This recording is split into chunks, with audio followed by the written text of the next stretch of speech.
Welcome back to the Daily Crypto Deep Dive. Stablecoins sound boring, I get it. Even the word sounds like something invented by an accountant who once looked at Bitcoin and thought, how can we make this less exciting? But today's episode is not really about stablecoins. It is about money. It is about who controls the digital dollar. And it is about why Visa, MasterCard, Stripe, Coinbase, BlackRock, Google, MetaMask, Circle, Tether, banks, payment companies, and crypto exchanges are suddenly all fighting over the same piece of financial plumbing. Because the biggest battle in crypto right now might not be Bitcoin versus Ethereum. It might not be XRP versus Solana. It might not even be Wall Street versus crypto. It might be this. Who gets to own the dollar when the dollar moves on chain? And that is where this story becomes a lot more interesting. Before we get into it, this episode is brought to you by Kraken. Kraken is one of the biggest and most trusted crypto platforms in the world. And if you are looking to buy, sell, or learn more about crypto, you can check out our Kraken link in the description. As always, this is not financial advice. Crypto is risky, prices can move fast, and you should always do your own research. Now let's get into the stablecoin war. The headline is this. A new consortium called Open Standard is launching a new dollar-backed stablecoin called Open USD. And this is not some random startup with 3 people in a shared office and a white paper.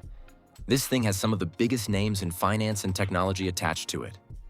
We are talking about Visa, MasterCard, Coinbase, Stripe, BlackRock, Google, BNY, Standard Chartered, American Express, Ripple, MetaMask, and more than 140 companies involved in total. So when people say crypto is dead, this is the sort of story that makes that argument look ridiculous. Because the biggest payment companies in the world are not building for a dead industry. BlackRock is not getting involved because it wants a cute little side project. Visa and MasterCard are not attaching their names to stablecoins because they think this is going away. They are here because someone is about to make a lot of money from digital dollars. And the clever part of Open USD is not just that it is another stablecoin. The clever part is the business model. Most people think stablecoins are simple. You put $1 in, you get 1 token out, and that token stays worth $1. That is the basic idea. But the real business is not just the token. The real business is the reserves behind the token.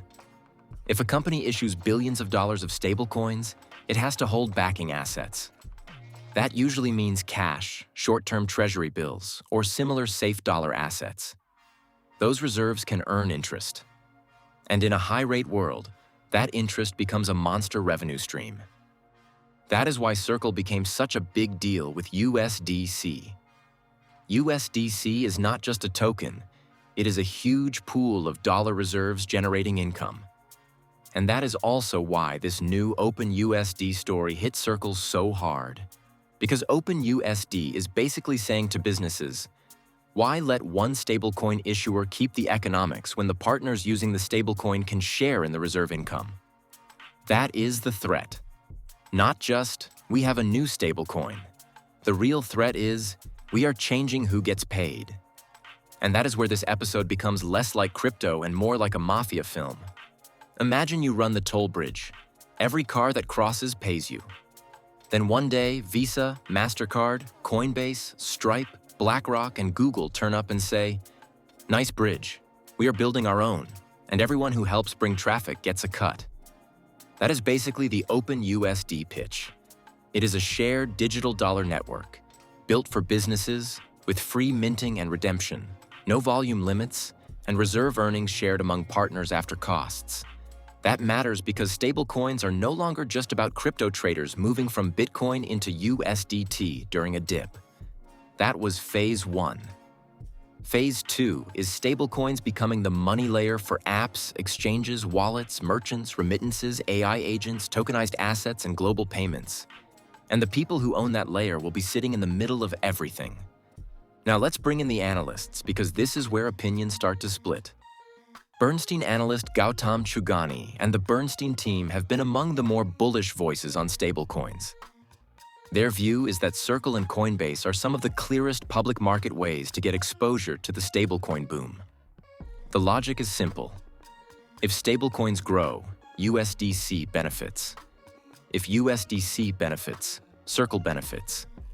And if stablecoin activity keeps expanding across exchanges, payments, and financial apps, Coinbase is sitting right in the middle of that. And to be fair, that argument makes sense. If digital dollars become the bloodstream of crypto, then the companies closest to those digital dollars could become extremely valuable. But the Open USD story makes that trade a lot more complicated. Because Coinbase is not just linked to USDC. Coinbase is also involved in Open USD. And that is the twist. It is like being married to one stablecoin and then turning up at the launch party of its rival. From Coinbase's point of view, maybe that is smart. Maybe Coinbase is saying, we do not care which digital dollar wins as long as digital dollars win. But from Circle's point of view, it is uncomfortable.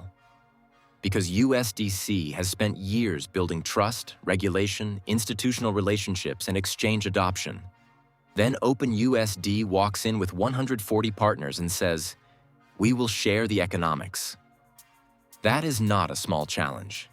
That is a direct attack on the most valuable part of the stablecoin business. Then you have JPMorgan's more cautious view.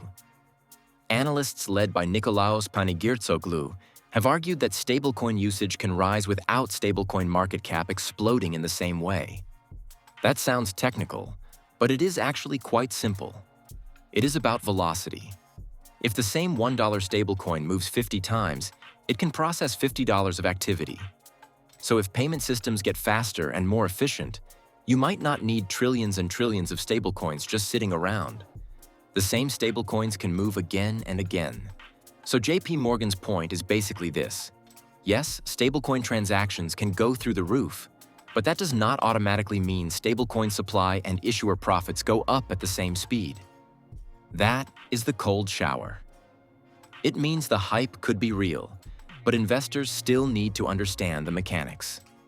High transaction volume does not always equal high market cap. High adoption does not always equal huge profits for every issuer. And not every stablecoin company will win.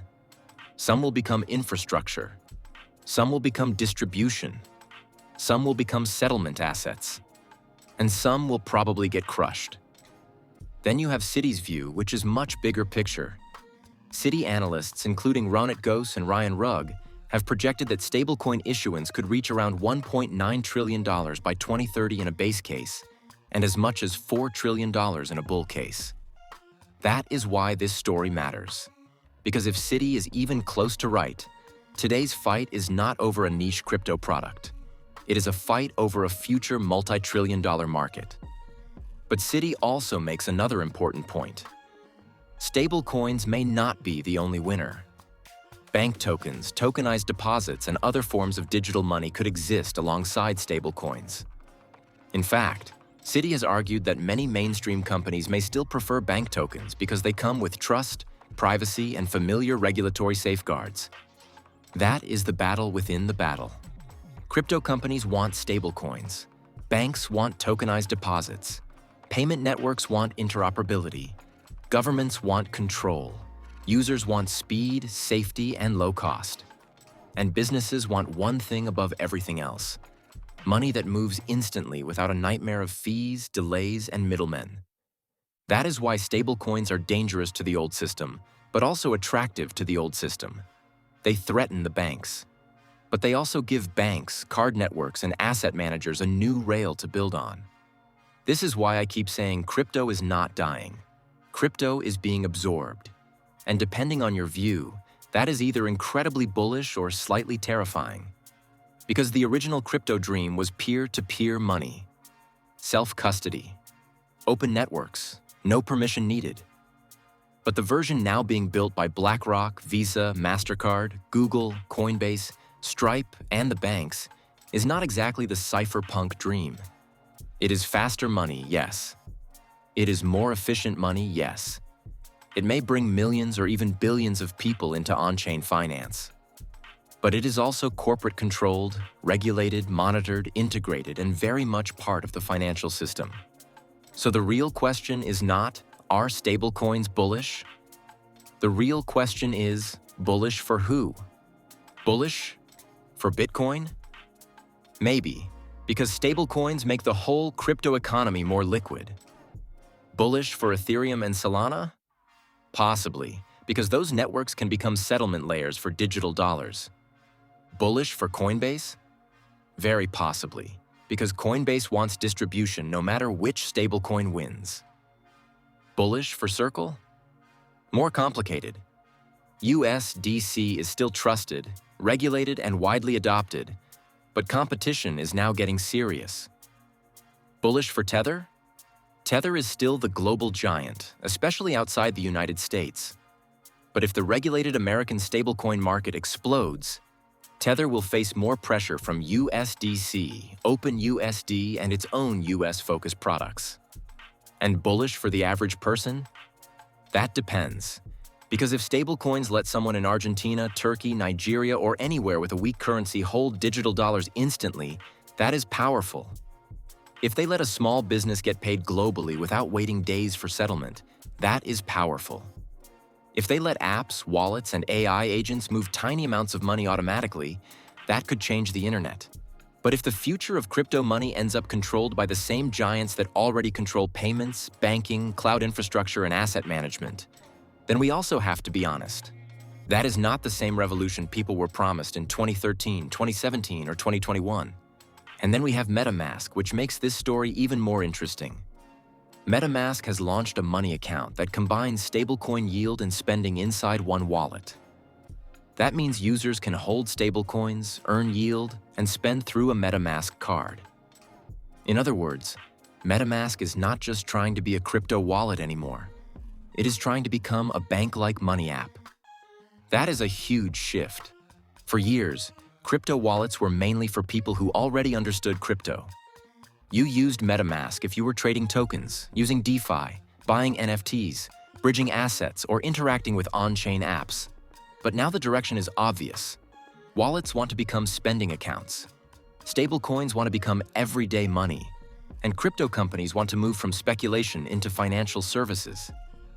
That is where the boring stablecoin story becomes a lot less boring. Because this is no longer just about whether Bitcoin is up or down today. This is about whether your future bank account might actually be a wallet, whether your future debit card might spend stablecoins, whether your future savings yield might come through a crypto app, whether your future payments might settle instantly on-chain instead of slowly through the old banking system. And this is why Visa and MasterCard are involved. People sometimes think stablecoins are a threat to the card networks, and in some ways, they are. But Visa and MasterCard are not stupid. They know that if money starts moving through stablecoins, they need to be part of that system rather than watching from the outside. So instead of fighting the rails, they are moving closer to the rails. That is exactly what big companies do. They do not always destroy the new technology. Sometimes they adopt it, wrap it in regulation, integrate it into their existing business model, and then make it feel normal. And that may be what is happening to crypto right now. The first version of crypto was wild.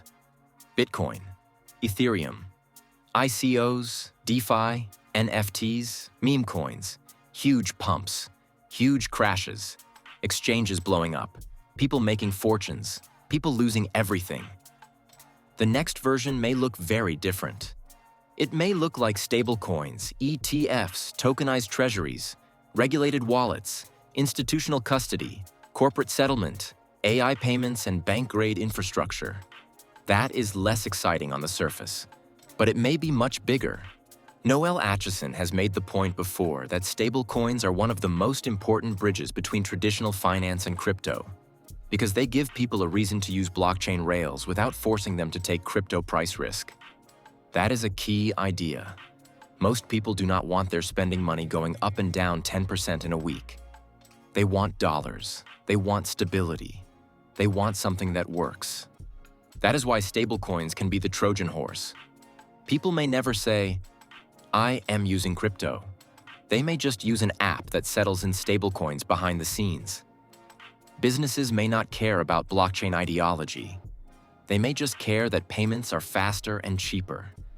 Institutions may not care about decentralization. They may just care that tokenized assets can settle more efficiently. And before people realize it, Crypto rails are underneath everything. That is the bullish case. But there is also a more cynical case. The cynical case is that stablecoins become the way traditional finance captures crypto. Instead of replacing the banks, crypto becomes a new backend for the banks. Instead of removing middlemen, it creates new middlemen. Instead of giving users more control, it gives platforms more control. And instead of building a new financial system, we rebuild the old one with better technology and the same powerful players on top. That is why this is such an important moment. Because right now, the digital dollar market is still being shaped. The winners are not fully decided. Tether dominates globally. Circle has the regulated US credibility. Coinbase has distribution. Open USD has a huge partner network. MetaMask has the wallet user base. Visa and MasterCard have the merchant and payment rails. BlackRock has the asset management machine. Google has the cloud and technology reach. Banks have the regulatory relationships. Everyone has a piece. Nobody owns the whole thing yet. And when markets are this early, this messy, and this strategically important, the fight can get brutal. Circle's stock reaction tells you investors understand this. A rival stablecoin is one thing. A rival stablecoin backed by some of the biggest names in finance and technology is another.